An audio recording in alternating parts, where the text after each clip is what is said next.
everybody, welcome back to the Edge Report. Today I've got with me Jason Thompson. Jason's with 33 Sticks. Jason, welcome to the show. Thank you. I'm excited to do this. Yeah, man, you bet. So why don't you tell people a little bit about 33 Sticks and about Jason Thompson? Well, we started off as an experiment, and that was 12 years ago almost. I had worked lots of different jobs in my career, mostly in services consulting, and I got to a point where I had a love-hate relationship with it, to be honest. And I was at this crossroads. Do I want to keep doing services or do I want to do something else? And ultimately the decision was I want to do services, but I want to test all the ideas that along the way people told me would not work.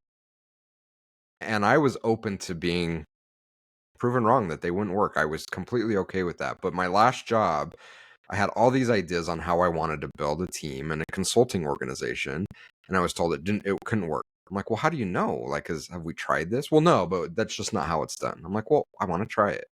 And so that's kind of what 33 Sticks started out as was, okay, I'm going to try all these ideas and see if they actually won't work. And some of them didn't work. A lot of them did. And so we're a very boutique analytics agency. We advise some of the largest brands in the world on how to use data to better understand customers, create better experiences, and ultimately understand that there's humans behind every data point. And be a little bit more caring in how we use data to understand those consumers and create experiences. And so that's who we are.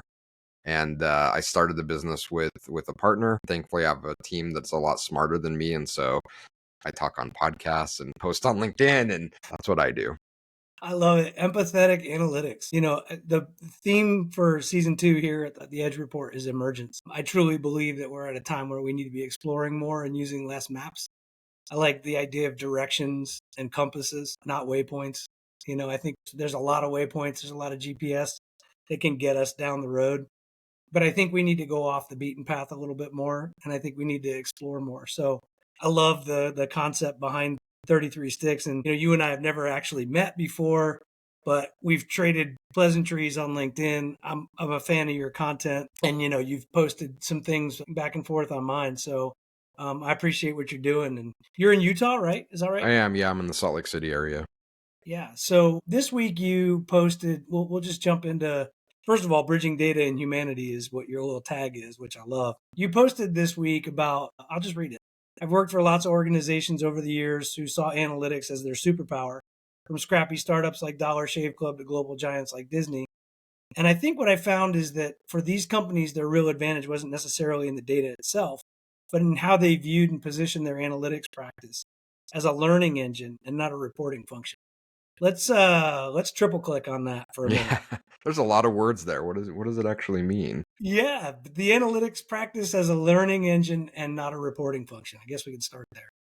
Yeah, it's something that I identified very early on working in data is so many analytics teams were seen as a reporting function. Our goal is to take data and build dashboards, build reports, and that's where we stop. We kind of got to a point where we were okay providing some commentary, what I would call commentary. The data went up, the data went down. We didn't really use that data to learn and understand and provide insights. And I thought, wow, this is a really precarious situation for data teams to be in. And I kind of preached about it, and I was like, nah, don't worry about it. Then COVID hit. And who were the first teams to get let go? It was the data teams. And it shocked me and didn't shock me at the same time. I knew this day was coming, that if we're just reporting on the numbers, we can be replaced. And so I went back and I thought through all the companies that I've had the opportunity to work with in which the data teams were really integral to their success and tried to identify some common themes. And what it really came down to was this theme of learning, that we use the data to learn more about who our customers are, what they're doing, what they want, what their anxieties are for buying more from us. And I thought there is something here. And so kind of continue to pull on that thread to say, what can I learn, or what can we learn from these companies that are truly using data to learn as a learning program rather than as a reporting program? Or did we do what we say we were going to do? But how can we learn and get smarter from data? Yeah, that's awesome. And the humanities side of that is important. So what I've been paying attention to lately is just watching small businesses move towards purpose Yeah. and using analytics and data to help drive something that's more meaningful than profit. Maybe it's the narrative that helps them achieve better customer satisfaction, or maybe it's a it enables their P&L or their balance sheet to do better. Let's talk about that a little bit. Yeah, it's such an important point. And, from a business standpoint, obviously looking at the health of your business from a financial standpoint is critical. If we don't have the financial health, then we can't continue to do the things that we want to do. But I always felt like there was something deeper than those basic financial measures. Those are like, is my heart beating? Am I breathing? Okay, great. Now, what is our purpose? What are we actually doing? And can we use data to help identify that? And I love that perspective that you put out there of, are there other measures that we can be looking at that help tell the story of what our greater purpose is? Is it having happier customers? Is it attracting employees that stay longer and create more value and do more things in their life? And that's some of the things that we've looked at from an agency and from a data standpoint is, how long are our employees staying with us? Are they able to achieve life milestones like build their dream house, do something amazing for their parents, go on vacation? We have one employee that wanted to explore what being a digital nomad was like. So that's kind of how we've measured our success. Is the business stable financially so we can help unlock all these other things? And then how successful are we at helping our employees create things that are meaningful to them? And I think, to your point, I think there are probably lots of smaller, mid-sized companies where those are their measures as well. And how are they thinking about a broader impact beyond just profitability? Yeah, and I'm sort of a natural sort of systems thinker, as self-described. So when you look at natural systems, they tend to be circular and regenerative. So I've been really focused on how to restore value and benefit back to the organization or back to the host. And that what that does is it creates immunity, right? Yeah, The host itself, the organization then builds immunity. So it fights off symptoms, it fights off issues, it fights because it becomes healthier. So, exploring how to restore value and benefit back or rebalance the balance sheet is so important it to is. taking a look at how healthy a company is. Yeah, and it's so counter to how we've been thought to think about companies, or we've been told to think about companies, in that we should maximize profitability now, and it doesn't matter if that ends up killing off the host or not. That's someone else's problem. We maximize profitability now. Does that harm the planet? Does that harm employees? Does that harm future revenue? Don't care. We'll figure that out when we cross that bridge. But it's just an unsustainable model. And from an employee standpoint, from a person standpoint, it feels really cold and shallow. And I think there are a lot of people that are probably struggling with purpose and meaning because chasing a profit just doesn't feel like a purpose in life. Yeah. The it's funny how a P&L is binary, like it's either profit or loss. And Yeah. there's so much margin between the in a business. As a business owner, Yeah. like I measure my losses for sure and I measure my profits for sure, but how we do the work is arguably more measured. And I think that's one of the things that is the narrative of LinkedIn right now is where we do our work. And Hmm. that's crazy to me. It's how we do our work and what work we're doing, in my opinion. The platform, restoring people and process and purpose into the platform. And then, of course, it all has to make sense. Like there's econometrics associated with business. We have to pay our light bill. We have to shed eggs are $6 a dozen, right? So If you can you have find to, them. if you can find them. It's funny. Somebody said to me the other day, like 2 weeks ago, nobody needed 10 dozen eggs. If everybody Yeah. just bought a dozen eggs, we'd be fine. Different podcast. Yeah. Yeah. But, but yeah, so, I think that that's part of this notion of like changing business models into plans of emergence where you take a slower, more patient approach to whatever the purpose is of the organization or whatever the purpose is of the team, and you sort of set milestones and have team agreement based on things that you agree are productivity items, right? Why is that so hard for us to sort of grasp at a corporate level? I mean, I think a big part of it is at a corporate level, not many of us know what our purpose is of what the company's trying to do beyond making a profit. And so our role, I think, sadly becomes very performative. And I think that's why we have so much of the where we work conversations, is because we have a hard time measuring what we do because we don't know what it is that we're trying to actually enable. And it struck me because one of the things that I've done when I start working with a new company is I like to ask a lot of questions. I'm very curious about, learning as much as I can. And one of the simple, which I think should be simple questions is, well, what is it you do? Like, why does your company have a website? What are you? And I am still shocked to this day on how many people say, I don't know. I don't really know what we do here. I think we sell this certain widget, but like beyond that, I don't really know what we do or what our website's for. And so I think a lot of it really is a leadership problem where we failed to help those in the organization understand what their role is and their purpose. And so again, I think a lot of it has become performative as a way to just ensure that we continue to get a paycheck. But again, it's very hollow. That leads to a lot of burnout because what am I doing spending so much of my time doing this work with no real idea of what I'm creating? And, when you look at the psychology and sociology of what comes out of big tragic events like COVID, or call it tragic if that's a word for it, traumatic, I guess, Yeah. is what I'm looking for is post-traumatic growth and post-traumatic stress. This is a very normal thing to do when you recover from a traumatic event, is to sort of start questioning where you fit in and what Yeah. you do.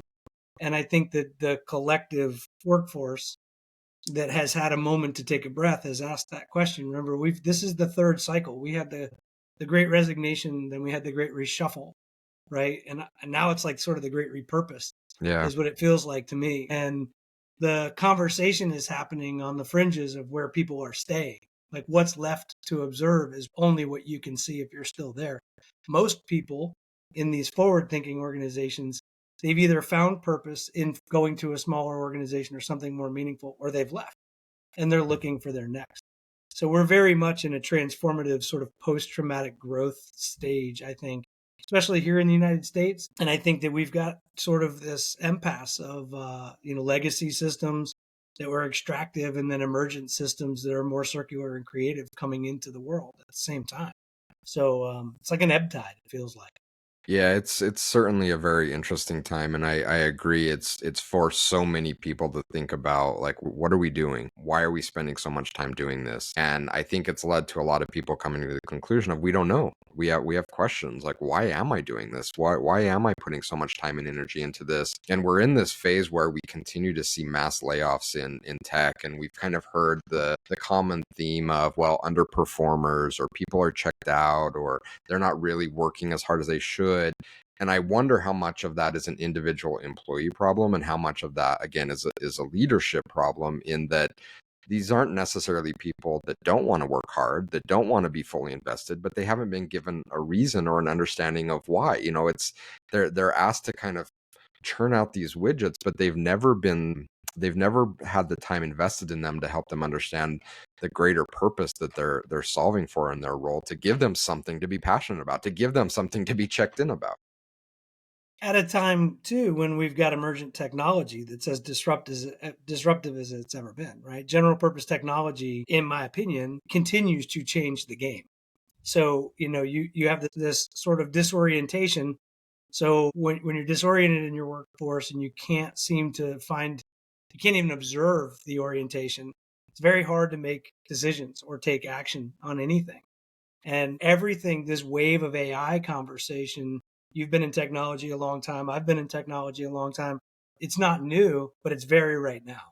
And that's only adding, I think, noise to the communication channel, where everybody's then questioning, not only do I not know what my role is or what am I doing, but is this machine going to replace me? Yeah, there's a lot of uncertainty, and we're doing this live, so hold on, I have to let my guard dog out. Oh, yeah, you're fine. No worries. I have this 10-pound Chihuahua Havanese poodle mix, and she thinks she is in control. So Well, she is. she heard something, she had to go investigate, keep the house safe. Awesome. Yeah, there's a lot of uncertainty right now, and I think the market's great at FOMO, and putting FUD out there, and it's like, this is going to replace your job, and your competitors are already 5 years ahead in building AI agents, and they're going to, put you out of business. And so I think the market is really good at leveraging that to sell products, and we're seeing that right now. But yeah, I mean, this, maybe the current wave of LLMs and what we think about of generative AI is new, but I was doing AI back in college.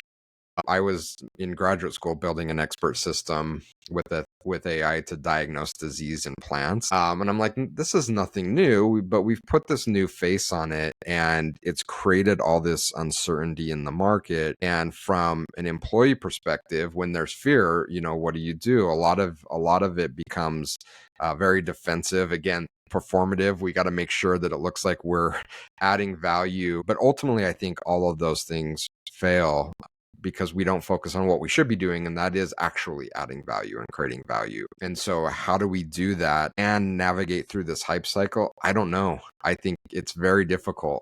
I think if I was early in my career, I would probably be thinking a lot differently about it. I'm at a point in my career, I'm like, I don't know if I have the energy to figure. I'm just going to go with the flow and kind of be a little bit pessimistic. But man, for these kids where they're trying to get experience and they're hearing from all these companies of, well, we don't need you because I imagine there's a lot of real fear in how they're thinking about their future and the job market. Yeah, I'm a mentor to a group of kids, Gen Z kids, from a couple of different colleges. There's like two kids that are seniors in high school and about 9 or 10 that are in different levels of college. And it's really interesting because it's a lot of it's forced economics. They just don't know how they're going to pay for life. Yeah. And what we forget too is that if, without going too far into the economic hype cycle, 3% inflation, that's bullshit. When your life costs 30% more, it's 30% inflation. If that's how it feels, that's how it is, Yeah. right? Yeah. And like, just because we're waiting for somebody to come out and tell us that it's 3% to make us feel better, they don't have equity and investments and stake in things that are giving them a return on their investment. So their life costs that much more. They feel it every time they go to the grocery store, or every time they go out to the bar to have a beer with their buddies, or whatever. So the anxiety that's being built up, that's starting from the financial side of things, it's not healthy. And they just really question, like, when should I get started investing? That kind of question. And I think our parents, I'm Gen X, I think you're Gen X. I think our parents would have said, have a good time, be in school, you'll figure it out, get a job, it'll all come to you, you'll have plenty of time. I'm not sure that's the right advice these days. I also Yeah. don't know what the advice is in terms of investing. So I don't try to make that, I don't try to help them with that. But I do try to encourage them to invest in themselves and trust in something that is their gut and their heart more so than anything else. Find a mentor, find a direction, try to move towards something that feels right, and you'll probably find some value. Yeah, I agree, and I really empathize with kind of the current generation that's just getting started in their career. While there's a tremendous amount of opportunity, again, there's a real uncertainty and lack of framework for how to do that. So as Gen Xers, we had the challenge of our parents just saying, "Hey, go play in the streets and you'll be okay." We were kind of that left to Farewell. our own accord, but we still had a framework of you go to school, you go to college, you get a job, and it kind of all works out. It's not like that. It's there's no real framework for how to do that. And again, there's all this uncertainty of, am I even needed? Is there even a path to be an apprentice, someone just learning? And then you add on top of that the rising costs. It is incredibly difficult. And I think this is a great way to tie it back to the data discussion from a human standpoint, and why it's so important to look at every data point as a human being behind it. Is you can take the human element out of the data and say, well, the economy is great, like things are awesome, but if you talk to the person behind the data, do they feel that? And we have that discussion with the clients we work with all the time. We say, well, our conversion rates are great, the numbers are great. Well, but your customers are saying something different. Something's broken here. We need to understand why they don't feel like this thing is working. And I think that's very true for this younger generation. We keep saying things like low unemployment and, the economy's great and, the market is growing. But you talk to lots and lots of people and they're like, I don't feel that. And if we just look at that data as data, we miss that opportunity to try to understand why they don't feel like the data is saying they should feel. Yeah, that's amazing. It's true too, right? Because coming from a marketing perspective, the goal is to get people to engage with your brand and ultimately, generally speaking, spend money. And that system for these guys, there is no extra money. There's no engagement with a brand because it's getting harder and harder just to pay the bills. So to your point about the experiential side of feeling the data or experiencing the brand, it starts to feel a little bit myopic when you're struggling to make ends meet. You look at a commercial and you're like, yeah, that'd be nice, but it doesn't relate to me. Yeah. Yeah, again, like I can't imagine how incredibly difficult and scary it is. With that said, I think the younger kids that I've had the opportunity to work with, I do a lot of work with East Tennessee State University with their undergraduate and graduate program. And so I have an opportunity to see kind of how these younger kids are thinking and approaching life. And if nothing else, they're incredibly resilient, I think, more than lots of other generations I've seen. And so while it feels like they have a real challenge, I think if anyone is prepared for it, it is them. And I don't know what has created that resilience, but they're incredibly resilient. They're creative. They find ways to make it work. I had a buddy send me a video this morning of a 20-year-old kid that had the dream of living in Manhattan. And he's like, I don't know, I just made it happen. I had to like give up a lot of these niceties. Like, I don't have a car. I live in a 600 square foot room. I share a bathroom with one of the other guys in the building. But I've never been happier, and I've never been creating more value. I'm excited to go to work. Like, he made it happen. And so I think, kind of breaking down, as we talked about, these traditional frameworks of what it means to be successful, and saying, I have this thing that I want to do. This is how I want to live my life, and I'm going to go make it happen. These kids are amazing at figuring out how to do that. And I it's agree with very you. cool to watch. I agree with you 100%. They're beyond resilient. They're they're fearless, Yeah. and they are totally okay with exploring a system that doesn't even exist, Hmm. let alone working within the confines of a swim lane. I completely agree with you. And I think that comes, I think, a little bit from, I try to avoid the generational conversation, but Same. it does sort of play out a little bit. Their parents were also the BMX bikers that were jumping into lakes, Yeah, we had no parental supervision. We just did whatever the hell we wanted to do. Right. It was as long as I was home when the streetlights came on, Yep. Yep. and my hands were clean and I had dinner with my folks, that was it. They Yeah. didn't care what we were doing. And we were definitely risking and doing things that were nuts and fun and, out on our own. So I think there is a little bit of that. My daughter says that, that I grew up feral. It It's not quite like that, but I it do was try to get close. It was close. it was pretty close. Yeah. It was pretty close. So let's shift gears a little bit. You know, one of the things that I think, in an unstable time, looking to try to create stability, one of the problems in this current iteration of the economy or work or workplace is the lack of I guess efficacy or measured success around the paycheck. Mm. Every 2 weeks go by, you get a check. There's job makers in the world, there's job takers in the world. How do we see, stabilizing some of these things for these kids? You're a business owner, I'm a business owner. What can we do different to still sort of enable them, but sort of stabilize some of their income and create better workflows and a better experience at work? Well, for me, I think it comes down to understanding them as individuals. And maybe this is dodging your question a little bit, but from a stability standpoint, one of the things that I learned very early as a business owner is no two of our employees are the same, are motivated the same, have the same things that they need to feel comfortable and stable. I actually got into this, without going on too much of a tangent, with someone on LinkedIn that said, unless you create this environment where it's like Lord of the Flies, then you're not going to have high performers. And I'm like, man, I just don't see that. I don't see that from my own experience as a business owner, that the more I've been able to create stability, the better my team has performed. When they feel like they have the necessities to feel safe and comfortable, they just crush it and go above and beyond what I've ever asked them to do. And I think a big part of that for me, and I have the luxury of being a small business owner, I don't have a team of hundreds or thousands of people, so I can do it personally, but I still think it can happen at scale, is to understand the individual needs of everybody on your team. And they're all different. I think early in my career, that was never the case. It was, well, you get this paycheck and this paycheck is enough to feel safe and stable. And so you're going to do good work.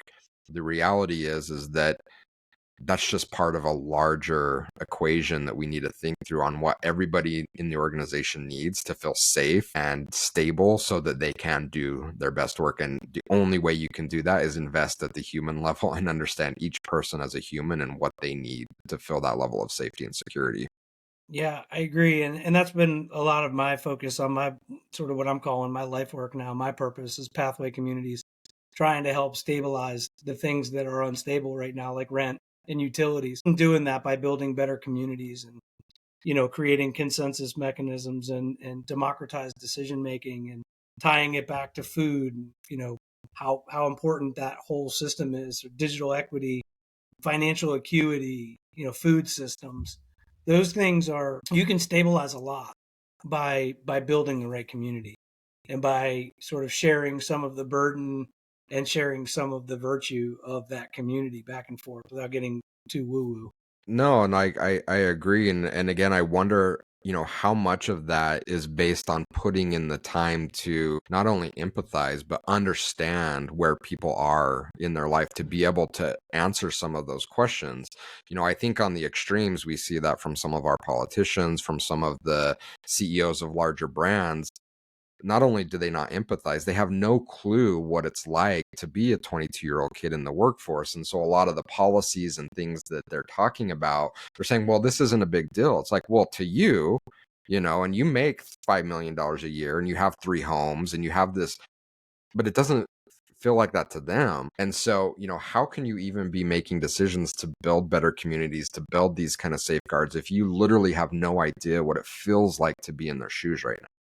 Yeah, 100%. And that's why so there's 3 trails that we have that we're exploring for pathway communities. One is civil service. We all need the best civil servants. We just do. We need Yeah. nurses, we need teachers, we need first responders, we need police, fire medic. And, to me, paying them more, sure, but giving them stability, Yeah. better, way better. Instead of saying, okay, you've chosen a path of civil service, in order to make up for the shortfall in your income, build decks on the side or mow and blow lawns on the side. And it's a terrible response from our community. And that's a terrible response from our leadership. I think our response should be more stabilize housing, stabilize food costs, stabilize utilities so that you know what you're dealing with and then maybe pay you a little bit more so that you can still have a side hustle or have time to contribute to your community. One of the things that drives me crazy is here in Charlotte, North Carolina, and we have a relatively low cost of living compared to nationally, is that our civil servants are coming in 45 minutes to an hour away. They don't even live in the community in which they serve. And all it takes is one big Helene or, Palisades fire to realize when you call 911, they're coming. So, that's one of the paths that I think, one of the trails that I think is so important for us to stabilize is just to isolate civil service and say, what can we do for civil servants to make a better community for everybody and try to find a way to stabilize their housing, remove the stigma of affordable housing, allow them to participate in the equity side of ownership, but prove to them that we care by giving them some stability. Yeah, I mean, I think you hit on such an important point, and two examples came to mind as you were talking through it. One from a police perspective. So I live in the most populous center of Utah, which has incredibly high cost of living. Our housing prices are just incredibly high. But if I go out on a road trip and I go into some of these smaller rural communities, I am not shocked to see police vehicles from these larger cities that are 70, 80 miles away. And I'm like, what are these people doing? They can't afford to live in the communities that they're caring for, and so they're going as rural as they can so they can afford it, and then driving in. They're not part of the fabric of that society, of that community, which they really should be, right? If people that we're asking to teach our children, care for our public safety, they should be part of our our fabric. When we go to the grocery store, we should bump into them, but we're not. We've kind of lost that sense of community because pricing and housing and everything is so out of whack that we just kind of come together, we work, and then we go back out to communities that we can afford to live in. We've lost a lot of that sense of community. The other was from a teaching perspective. My mom and grandpa were both teachers, and so I got a lot of insight into that. When I was growing up, all the teachers I had at my elementary school lived in my neighborhood. That's no longer the case. I see my kids in their schools, they're so transient. The teachers move in and out every 2 or 3 years. When my mom was teaching, she taught at 2 elementaries over like a 40-year period, and that's all Right. the other. But it's not like that anymore, and a big part of it is you can't afford to do that. You have to have not only side hustles, but maybe a second job, and maybe you get a job that pays a little better. And I have to live out in a more rural community and commute into work because I can't afford to live in the community I'm teaching in. It's really broke down this sense of community, and I think it's sad to watch happen. Yeah, but I think that's why I remain positive and hopeful, because I think with pathway communities there's a way we can do this. Like I think I've kind of cracked the code on it. It takes a lot of conversation, a lot of discovery, a lot of mental noodling. It takes some exploration. It doesn't necessarily pencil out on the GPLP side for IRR, so you need longer, better, more patient capital on the front end. But what you get is value and benefit on the back end, and that doesn't necessarily fit in with the P&L that we started on earlier. So anyway, it's a much longer conversation, but that's only 1/3 of our trails. The second trail is age in place. We have a ton of baby boomers, our Mm, parents' age probably, that are middle class people, that are widows or widowers or whatever their situation is. They're in an aging house. They're on fixed income, and they have enough money to get by till they pass, but it may not be the highest and best use of that resource. And they can't sell their home, which is depreciate or not depreciating in value, but certainly becoming a maintenance issue, yeah. and then expose themselves to the rental market, because the rental market continues to fluctuate anywhere between 5 and 20% a year, just paying rent.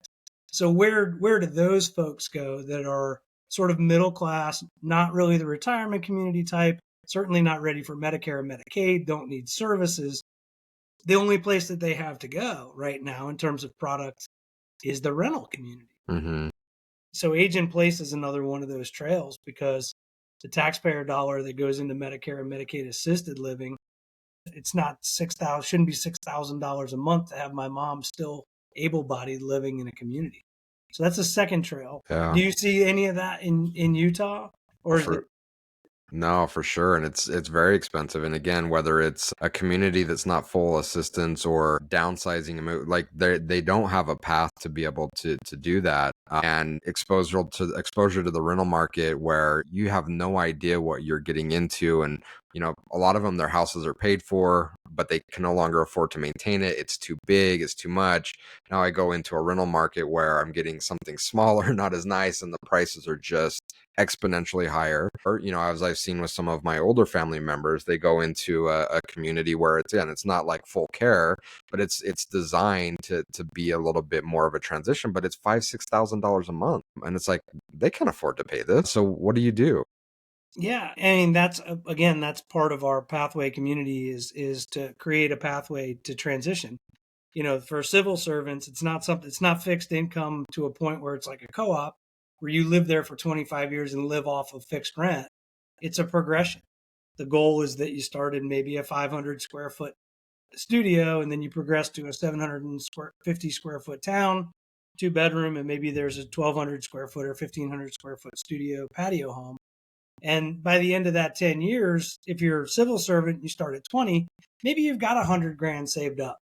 And because you've had financial acuity and someone's been helping you along the way, now you can participate in buying a house and putting 20% down and having a traditional mortgage. And you just start off at such a better place. Yeah. Similar to that age in place, you're progressing on the opposite side of things towards, and not necessarily end of life, towards something that's more convalescent, but at least you're protecting that path, through there. Yeah. You're getting the services that you need, and you're creating a sense of community and giving back. Yeah, we've definitely seen that on the entry level side here in Utah. So I think one example, Ogden, which is a suburb of Salt Lake to the north, has a program in place specifically for police, kind of first responders, those type of civil servants, that if they purchase a home in some of the older neighborhoods, which at one point in time were very well kept and maintained, and you had like this older group of people that owned it that are now turning over. Now they're rentals and they're run down and very transient. They said, look, if you move into one of these neighborhoods, one, we want you living in the neighborhood you serve. Two, we want to make these neighborhoods more comfortable to live in again. And if you kind of make some commitments, like the pricing and the ability to buy that from a loan perspective are very, very attractive to get people into these communities. So we are seeing it on the upfront side. I don't see it as much on like the bridge to where do we go after we've had that, but definitely have seen some movement, especially in some of these roles where, again, I think it's key for these people to be in the community to help them be actually part of the community. Yeah, and that sort of transitions right into the third trail, which is workforce housing and upskilling. And on the physical side of things, trade skilled labor is an all-time deficit in the United States. Yeah. Nobody's twisting wires or learning how to epoxy PVC when they need to be. We've got aging assets that are maintenance issues associated with total cost of ownership, and we've got planned obsolescence in a lot of our mechanical Very situations. frustrating. So Yes. it's a sort of mix of issues. So that's the third trail is workforce housing, which you could look at from a technical perspective as prompt engineering and new context adding to things in technology. But really where the sweet spot is for me is to bring back the sexy in the trades. Yeah. I mean, Yeah, it is. It is so needed. I mean, just try to get someone to come out to your home to fix something. It's near impossible. And what I've found is when you do, you get some larger national brand that has bought out all of the small mom and pop businesses that were in because they were aging out of it. They were the tradespeople and they're aging out and their kids don't want to necessarily take it over because it's not sexy or, a cool thing to do. And so all of these businesses that served our community are now being bought up by these large national conglomerates that house it with or staff it with people that have very little training. You can get them to come out, but they don't do a great. I had something go wrong with my dishwasher. Speaking of planned obsolescence, he had no clue what it was. The only company I could find to get out and come look at it. He had no clue what he was doing. I come into the kitchen, he's on his phone Googling like things to look at. He eventually crossed the leads on his tester and like shorted out something, created this huge fireball. I'm like, dude, we're good here. I got it. Like, but we need it. We need it so badly, and it's not. It's home. It's automotive. It's like our infrastructure. There's so much that is critical that we think, I don't know, we've kind of been led to believe that the tech bros will solve all of our problems. But there's only so much that you can solve with software, and so much of our just basic fundamentals require tradespeople to understand what they're doing to keep this thing going. mhm. We have a group of people in this small canyon of Utah that's kind of a co-op. We run cattle for the Utah Dairymen Association in the summer, and these are tradespeople. They're electrician, and I'm like, if the world goes to hell, I am going up here with this group of people because like they can rig up a diesel engine to run, they can get a water system running, they know how to do all this stuff, and it's like we've failed to pass that on to the next generation. And it's like, what happens when the analog infrastructure starts breaking down and we can't fix it with software? Yeah, you're gonna have a steep learning curve, that's for Yeah. sure, with necessity being the mother of invention. We have some property up in southwestern Virginia that I get to escape to on the regular, and I have a neighbor friend that has a third grade education that has taught me more than any probably human being anywhere ever. Mm. And so for me, the bias of education has been gone forever. Anyway, I'm a sort of a semi blue collar kid. My mom was a nurse. My dad sold insurance, but never really was formally educated. We lived in a middle class family growing up. My jobs were trades. My job, I worked in carpentry, I worked for a builder. I worked in landscaping. Those were the jobs that taught me to not be afraid to tinker, to take something apart, to fix it, and gave me the confidence to sort of be okay with being wrong and breaking it. Because if you break it totally, what's the worst that can happen? Someone can either come in and fix it or you have to replace it. Right. So Yeah. for me, years ago, my wife would just say, can we just call somebody to like, I'm like, no, we're not calling. No, but it got to the point where closed circuitry, closed circuit boards, motherboards, there wasn't much to work on. Yeah. You'd open it and look at it and it was dry. So yeah, you replace it. But, anyway, I digress. I think that it's important for us to restore, and that's one of the things I love about AI right now is that people are interested in it and they are tinkering with it. Yeah. No, they're not using it to all of its ability. No, they don't really know what they're doing. But it's a new tool, it's a new thing that's out there for them to interface with that allows them to tinker. And to bring it back to your post, we'll go full circle in the conversation. The thing that drives me crazy is that these tools that we're using in our community are becoming products so fast. Mm. And, in my community at the farm, we share everything that we have. If you need my auger, my post hole digger, you need my tractor, you need my whatever, we use our tools collectively. I'm not out there selling them because I have them and I'm trying to make a buck. I'm letting people use them and I'm pitching in. So we need to create some more community, I think, around making these tools better in technology before we go releasing them as products. But free market capitalism, I don't think that's going to happen.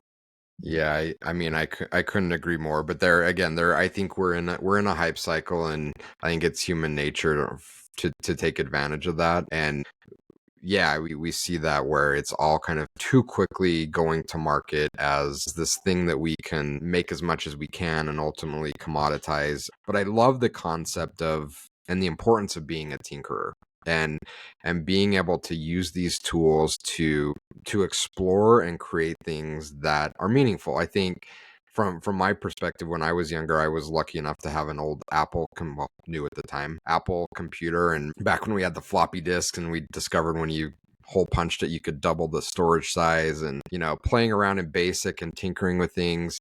That's one of the things I am excited about the tools. And again, the younger generation of looking at things as how can we understand how these things are working and figure out how to do something creative and amazing with it. I think for too long, we've kind of put all of these things in a box and said, well, this is how you use this thing. Like this thing can only do this thing. And it feels like the younger kids don't, at least mine. So I have a 10-year-old who a lot of times drives me crazy because he never wants to use the tool as it was marketed or sold for. He wants to like reverse engineer and like, well, I want to hack it to do this and to do that. I want to figure out this. And I'm like frustrated, but also amazed at the same time that he's breaking outside of that mold to say, well, I have all these tools available to me. I can figure out what I want to do, not necessarily what it's supposed to do in these, certain situations. And that's where I think innovation comes from. That's where I think, we push things forward. So again, like I'm excited about what the younger generation can do, especially, and it sounds like a lot of the work you're doing, if we can give them an environment where they have the safety to do it. They've got so many tools available to them. They have so much resilience and smarts. Like, who knows what they're going to create? And that's it, right? That's what's the best thing that you could give your kids. That's sort of the thesis behind pathway communities. What's the legacy? To me, the legacy is to stabilize the things that we probably took for granted growing up Yeah. because the world was more stable. At least it felt It more felt that stable. way. The perception was stability. Yeah. Let's at least give it that. And now it doesn't feel that way. So you can't throw more money at the situation to solve it. We're out of that too. So how do we create that stability and give them that opportunity to play and Yes. explore and tinker? And that doesn't come when you're inflamed with No. cortisol. No. That comes when you're stable and secure. And if necessity is the mother of invention, they've already feel it. So trying to put together some stable housing pattern is important. And I learn more from these kids, I think, potentially, than they do from me. I just I respond by sort of saying what they say. I'm a mirror. so that they can hear it come back. And I always do that. It's kind of one of my methods is I'm going to say it the way I heard it so you can hear it too. And I mean, I've learned about Minecraft. I've learned about programming. I've Yep. learned about how to automate. I've learned about robotic process automation. I've learned about algorithms. I've learned about cryptocurrencies. I've learned about how you convert in decentralized systems for decentralized exchanges like V-Bucks and PlayStation dollars. And those started as grandparent gift cards. So I'll give you an example. My son, this was, I don't know, lots of years ago. He was probably 8, gets $100 gift card or whatever for Christmas from my mother, my somebody. He goes up to Lowe's, which we live in the city. He can walk to Lowe's. He buys. He takes his gift card. And he buys a PlayStation gift card with his Visa gift card. Yeah, Goes yeah. from fiat to PlayStation. Then gets his PlayStation gift card and goes to another decentralized or another exchange and exchanges them for V-Bucks. So he's now in, a video game so that he can use V-Bucks to convert into assets. Yeah. And that taught me about NFTs, and it taught me about virtual exchanges, and it taught me about and I said to him, I said, in order for this to be, I said, you're wasting a ton of money. I was being a dad, right? Yeah, Like right, this right, is right. such a Like, what are you waste. doing? How much have you spent? And he was like, I don't know, probably if I add it all up, a lot, right? And I said, well, here's the problem is that it's not an economy and it's not an investment and it's not an asset because it's not transferable. It's going to die right there in the game. This conversation, Jason, I'm not kidding. He was probably 11 or 12 at the time. And he's like, Dad, that's not true. And I said, what do you mean? He said, I've already exchanged all of my Fortnite stuff that had all those first generation skins. So, well, there's a marketplace for that? And he said, no, I sold my username and password. Mm. So I was like, oh my gosh, like there doesn't have to be a marketplace. The marketplace will emerge. They Yeah. found a way. They hacked the system. So think about how complex that is. I Yeah. can explain that Yeah. to 70-year-old people in an hour. And I can explain it to a 20-year-old in 5 seconds. Isn't that amazing? Whether we're a parent or a teacher or a boss, where we kind of see ourselves in a position of authority and we say, we're the learned one and we're going to teach you, how we miss out on that opportunity of what they can teach us. Because I was fortunate enough in graduate school, I taught an undergraduate class for 2 years, and at the end I'm like, I feel guilty because I have learned way more from these kids than I have taught them, but I think you have to be in that mindset of, I'm not elevated above, I'm not some superior position. I just happen to be where I am today, but I can learn as much from them, if not more, than they can learn from me. And kind of going back to how we started this conversation, it's a symbiotic relationship where if we do that, then the entire organization or organism is healthy. If we see ourselves as the only important part of the organization or organism, it's not sustainable, where all the pieces are needed in order for this thing to work. Yeah, that's what's so well said. I always say to my kids that that I work with is that I would much rather be the guide on the side than the sage on the stage. Because they're Mm, like, why don't you speak? Why don't you do keynotes? I have no desire to do that. yeah, I don't want to be the guy with 150 or 500 or 1,000 people listening to me with a microphone walking back and forth. I would much rather flip that script and sit in that audience and try to make a circle out of the yeah, group man, of people, hand the microphone to everybody and try to collectively learn something. But that's our generation, dude. yeah. That's really what I know, that there's more knowledge and power and energy in the room than one person can convey. Absolutely. And the cheerleader hype, there's a role for the hype man, but that energy dies so quickly. That can motivate people, but to actually get stuff done, it takes the guide on the ground, like the group on the ground, to actually grind through it and make it happen. Yeah, every once in a while you got to be the Kool-Aid man crashing through the wall. Yeah. You want to convey that. Like, I want to run through a wall. That was the Yeah. best hype speech ever. But like you said, at the end of the day, whoever delivers that hype speech basically falls out and Yeah. passes out because all of their energy is just Yeah. gone. Yeah. And the real measure is what happens after that. Yeah, it Yeah. is. Well, listen, man, Yeah. we're close, dangerously close to an hour. I do have to ask you a question. Yeah. I'll give you three adjectives. You tell me which one you think you most likely align to the most. Do you think of yourself as a maestro, a maverick, or a misfit? Oof, man, that's a tough one. I don't think I'm definitely not a maestro. I feel sometimes like I'm a maverick, but I definitely not what you would think about as someone that like truly like pushes the boundaries of innovation and pushing things forward. I'm probably most a misfit. That's how I've kind of categorized myself my entire career. I started out working in the corporate world, and from day one, I felt like I don't really belong here. And have tried to find my niche in the world while still kind of working in that environment or with that environment. But I'm definitely an outlier from that. I'm I'm not the one that has gone along with the prescribed rules of here's how you be a good corporate citizen. So I've been a bit of a troublemaker, hopefully for good, for most of my career. Yeah, I appreciate your time here today. Last question: Apple or Android? Apple. My first computer when I was 9, 10 was an Apple IIe, and I've never strayed.